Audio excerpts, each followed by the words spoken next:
Thanks so much. Firstly, apologies. I have a stinking cold inherited from my two darling children, so I'll try and get through this without my voice breaking. So,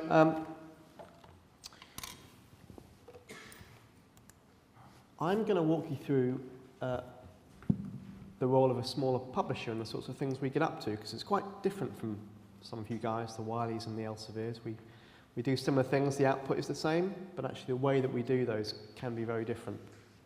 I'm going to talk you through what we do at Microbiology. I think we are in one way typical of a small self-publishing society, but actually there's not that many of us out there now. So again, I think you'll see some kind of interesting points in the way that we do things, which may be different for many of you. I'll then talk a bit about what I think are small publishers' strengths and weaknesses, and then move on to the central part of the talk, which is about really how are we, as one small self-publishing organisation, using technologies to help compete with some of you guys. So who is the small publisher? Who works for what they would consider to be a small publisher? Hands up. Okay. Interesting. So in my mind, they sort of break down into four categories, and we can disagree about this, but here's my view. So, the university press. Okay, now there's OUP, there's Duke, there's CUP, but there are, as you know, a lot of small, very small university presses out there who may publish some books, they may publish a journal, but relatively small operations compared to many of you. Then we have the learner societies, people like my organisation, and again I would sort of break that out into learner societies who are in the same way that we do, publishing as one department within the society, and then there are other organisations who will actually run a separate limited company for their publishing operations. An example of that being Portland Press, which is linked to the Biochemical Society. Then we have the small companies, the people who are there to make a profit, but again on a much smaller scale than the Wileys and the Elsevieres. And then there's what I would call the mom and pop. Now I was going to put some examples in here of each one, but I deliberately haven't done that because I thought people might get offended. But you may be able to come up with examples if you're around there.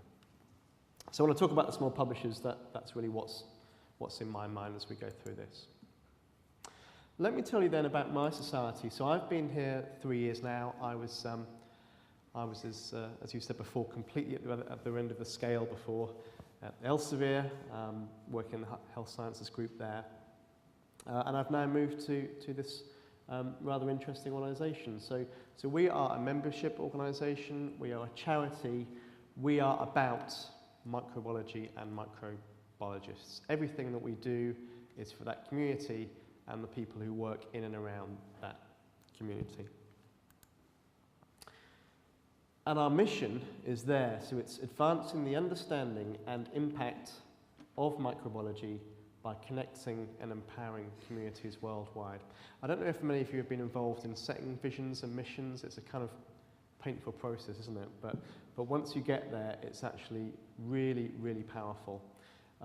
And for us, I think that the big things are the verbs there, so connecting and empowering communities. That is what we do. We bring microbiologists together, both geographically and from the different kind of vertical areas in which they sit. Okay, and that is really important. That's why we exist. Okay, and we are celebrating our 70th anniversary this year, so it's a big landmark for us. As part of that, we've changed our name. We're the Society for General Microbiology until this year. And we have a lovely new brand. But this was way back, so this was our first president of SGM, as it was at the time. Does anyone know who this is? Not many scientists in. Fleming. Who was famous for, 1, 2, 3.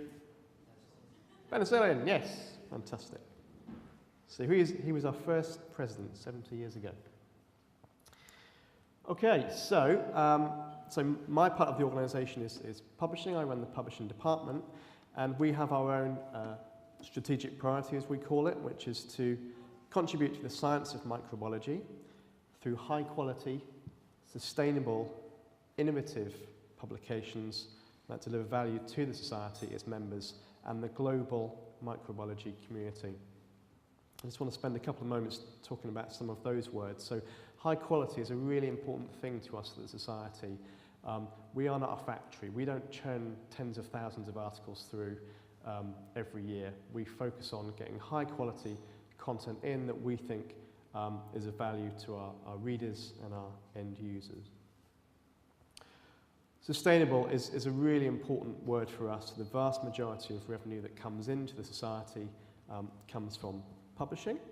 So whatever we do has to be sustainable. We have to be looking very closely at our income, but also clearly our costs. And innovative, we don't want to stand still. So before I came in, we had not launched a journal in decades. We had no particular policy around open access. We certainly hadn't thought about open data. And we had a lot of modernising to do, and frankly, we don't want to be in that position anymore. So we are constantly looking at our portfolio, constantly looking at the services we work on, constantly looking at suppliers and who is out there, because we want to develop our publications and make sure those are of value to the community, not just now, but in the coming years.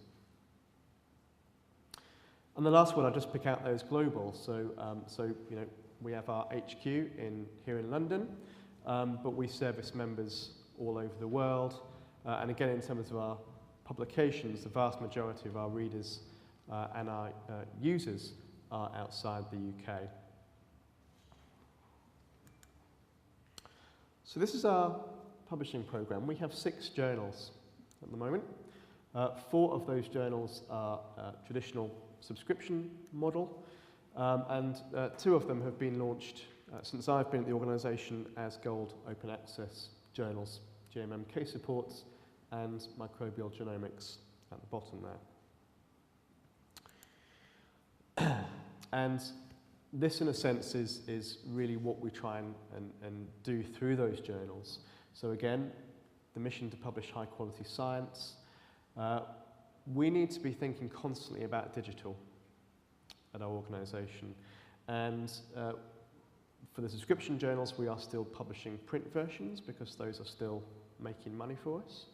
But there will come a point, I think, within the next 5 years where they stop making money for us. And at that point, we'll have a really interesting decision to make. Because on the one hand, you know, we are a charity, and ultimately the customers who will still want the print are going to be in places like India. But on the other hand, we want to be sustainable, and we want to be investing in our digital solutions going forward. So we are going to have some interesting discussions, I'm sure, in the next year or 2 as we reach that tipping point. We want to succeed in open access and open data. So again, I mentioned that, you know, this is really something we've had to develop positions on quite quickly. We now have 2 open access journals. We have an open access policy. We're now in the process of moving forward with an open data policy. And we want to operate successfully in a global environment.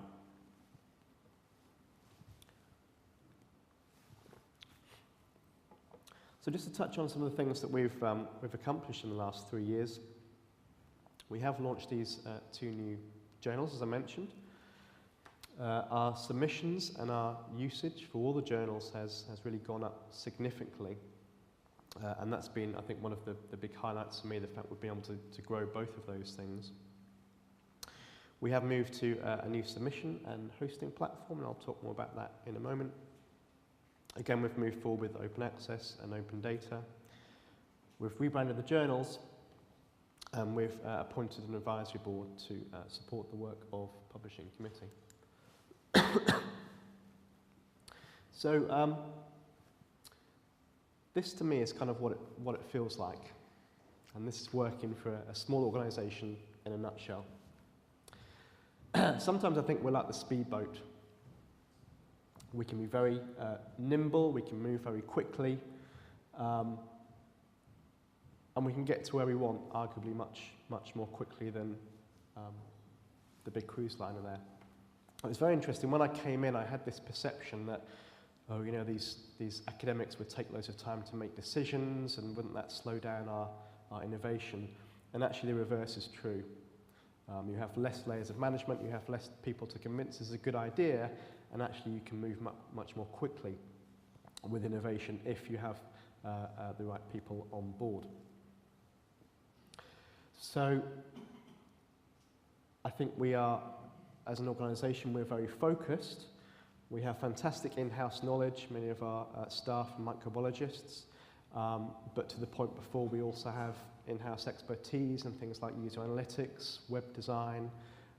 We have a fantastic editorial office team who really service the needs of our authors and reviewers. Again, we're nimble, particularly in terms of our product development. One thing I think that learner societies are very good at, or can be very good at, is communication. They are much closer to their members, I would suggest, than some publishers, and therefore able to get feedback much more quickly as they innovate. And we're committed to growth. The flip side of that is often we are limited by our size. We don't have the economies of scale to enable us to do all the things that we'd like to. We don't always have the in-house capacity. We don't always have the resources we need to get stuff out there quickly. And because of this, you know, sometimes that can hinder our ability to deliver growth. And so really the mission that I've been on for the past 3 years is to think very clearly about what are the things that my staff can do best, what skills and expertise should we have in-house, and how should we then partner with other organisations and get new technologies involved to help do the stuff that we are not best placed to do. And so often, it's this kind of interesting Venn diagram. We have all these wonderful ideas, and I've just sat down with my staff to talk about objectives for next year, and they have hundreds of fantastic ideas. There's no problem with ambition at all. The reality is we can't do all of those. We can't even do half of them, I would suggest. And so we have to meet somewhere in the middle. We have to be realistic about what our goals are as a small specialist publisher working in a single subject area. So let me just tell you a little bit about then how we're using new technologies to help us in that mission. So again, I mentioned that we've been on a real journey here. Many of these relationships are new ones that we've struck over the past 3 years. Some of them we've been with for a lot longer. And you'll see they kind of span all the different aspects of the publishing workflow. So if I take production as an example, we have in-house production managers at the Society who very much oversee the process. But the day-to-day typesetting, copy editing, that sort of thing is done by a vendor who at the moment is Charlesworth Group. We have a relationship with an organisation called Editage, who do pre-submission language editing. And again, that's a value that we think is useful to bring to authors. We have a very new relationship, but a really exciting one with Figshare, which I'm going to talk a bit more about later on. So, in a sense, a whole series of relationships there that we establish with these partners to again, do the things that perhaps we're not best placed to do in-house. So let me just give you some examples of how we are working with some of these groups and their technologies. One of the challenges we have at the moment in the organisation is microbiology is a very crowded field, and there's lots of journals out there. And the ideal world for us would be all of our members submitting to our journals and reading them all the time. That's not happening at the moment because I've seen the data. But we need to find a way to leverage the power of our membership and our brand as an organisation to get more of our members turned into authors and readers. And we've been wrestling with this for a while. One of the projects we have ongoing at the moment is developing a new CRM system.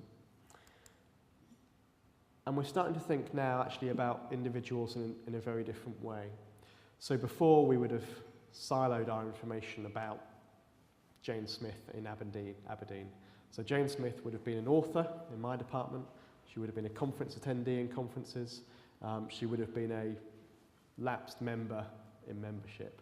And we didn't really look at Jane Smith as a whole and think about, well, actually, how do we market to Jane Smith? If she's a person that went to the conference last year and we know she went to a certain session, does that say something about her interests, about her kind of publishing habits that we can target and we can turn her into an author in some way?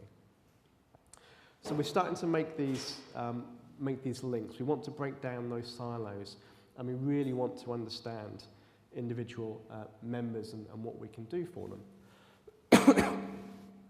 And so we see the CRM system as a way to help deliver that. But the CRM in itself will not do that. What we need to do is identify that Jane Smith, who is the author over here, is the same Jane Smith who is the conference attendee over there. And to do that, clearly you need identifiers. So at this point, we're starting to look at the types of identifiers we could use. I'm sure you're all aware of those. And that will be a really interesting project as we go forward. I know that having talked with other societies, many of them are in this phase as well, where they have all this data in silos, and they need to find a way to bring that together. And you can do that in two ways. You can do that with a single CRM system, or you can keep your existing systems but have something underneath that will enable you to intelligently share the data between the different systems. And through all of that, again, we can start to market to Jane Smith, knowing her needs, knowing the way that she engages with us at this point. Okay, developing author resources, again, really important for us. We're in a competitive environment. We have to find a way to make authors come to us and come back to us. And so what we're doing there is really investing in our website, and again, I'll talk more about that in a moment. We are really developing our instructions to authors, doing all sorts of things on the website, such as videos, blogs, interviews with the editors-in-chief, to enable authors to submit more easily to the journals, and also reviewing our author benefits.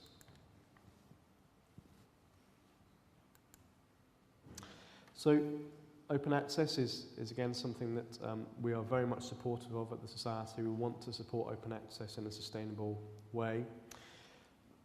The interesting thing as we've gone through the past 3 years on this is that we have found that just the process of collecting those APCs and having to chase them is a real pain. And we had to find a way to take this out of the organisation and partner with someone to help us do this. So to do that, we've partnered with Copyright Clearance Centre, RightsLink. We've had that arrangement in place for a few months now. It is early days, but I think all the signs are that will be very successful. So let me just move on now to talk about a couple of the major systems we use, and you've been talking about hosting platforms already this morning. We are very clear that we do not want to build our own platforms or our own services. We have to partner with other organisations for a business of our size. And there's several reasons for doing that. Clearly, we want to take advantage of the economies of scale. We want to be able to meet our customers' needs in a very agile way. Again, we want to focus on what we do best. I don't have 20 web designers and UX people in-house. I want to be getting them to spend their time working with editors, working with authors to improve the content of the journals. And finally, and this is really important, we want to showcase our content. So when people go to the website, they go to submit an article to the journal, we want them to have a really good experience that matches the quality of the product. And so over the past couple of years, we've been through a process where we've looked at our online hosting arrangements and our online submission arrangements, and we've moved to a couple of different vendors. We've selected Aries for our submission system and Publishing Technology, the pub-to-web platform, for our online hosting. And let me just tell you a little bit about how I think those services are already delivering value for us. They are giving us the economies of scale. They're giving us a roadmap. And that can be a double-edged sword sometimes. So, you know, we would love Publishing Technology and Aries to be doing all the things that we'd like to do tomorrow. That's not going to happen, we know that. So we have to come together and find a way that what we want aligns with their wider roadmap. And in many cases, actually, they do. All the things that we're asking for are often on the roadmaps of these suppliers. The new hosting platform, I think, is already allowing us to think about new revenue opportunities, and that's particularly important as we move away from the subscription model, as we look more to non-subscription income. I'm going to show you an example in a moment of where our relationship with Publishing Technology is allowing us to explore a completely new revenue stream for us. They allow us really excellent reporting capability, which feeds into our analysis in different ways. And they also enable us to move very quickly. So when a story breaks about microbiology and we need to do something to respond to that, we can move much more quickly through the responsiveness of the platform. So just to give you an example here, new revenue streams. This is our abstract. Wonderful, isn't it? We've got the altmetric here. We are working with a third-party vendor at the moment to put something under the abstract. And the intention is that that will be a link to an antibody directory, and people will say, oh, that's interesting, I need that antibody. They'll click through the directory, go into the directory, and if they buy that product, we will get a revenue share from that. So again, a really interesting opportunity, and it's something that is only possible, I think, through the capability of the platform. Again, both systems will really enable us to understand what our users are doing, what's working, what's not working for them, and that feeds into three different pieces of work for us. Each of our journals has a journal development plan, and the reporting in terms of the usage and the citations that we get will go back into those plans. It will also feed into innovation as we start to think about developing the journals further, possibly launching new journals in the future. The reporting will assist that.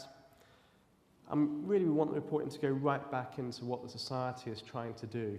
So in other words, if we're seeing high usage on certain types of content, that may be something that actually the society can identify as a priority. It may be an area that we pick up with policy. It may be something that we look to launch a new conference on.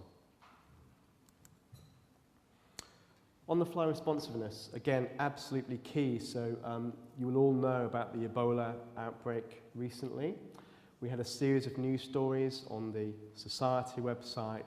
And to complement that, we wanted to do something quite special on the journal website. And what we decided to do is create a collection of articles about Ebola and create that and then promote that through the membership, linked to the news stories that have been done. And again, really only possible because we, as the publisher, have such control over the website and can move very quickly to create those article collections. So, in brief, what do we like in terms of technologies at smaller publishers? We like APIs because they're not much work for us. We like white label stuff when it works. Make sure it works if you're a supplier. We like solutions that can benefit other parts of the organisation. Remember that we do membership and we do conferences as well. We don't like paying for things and everyone else getting the benefit. That is not a good sell for me to my chief executive If we want to innovate, I don't want to have to pay for all you big guys to get it as well. Give you a quick example of that. Altmetric is something that we signed up with earlier this year. Altmetric, as many of you know, will provide us with that really excellent reporting that again will feed into our journal plans, feed into our society activities. It gives authors value, gives librarians and readers value. It's an API, it's very low effort for us, and it supports our wider marketing communications about the publications.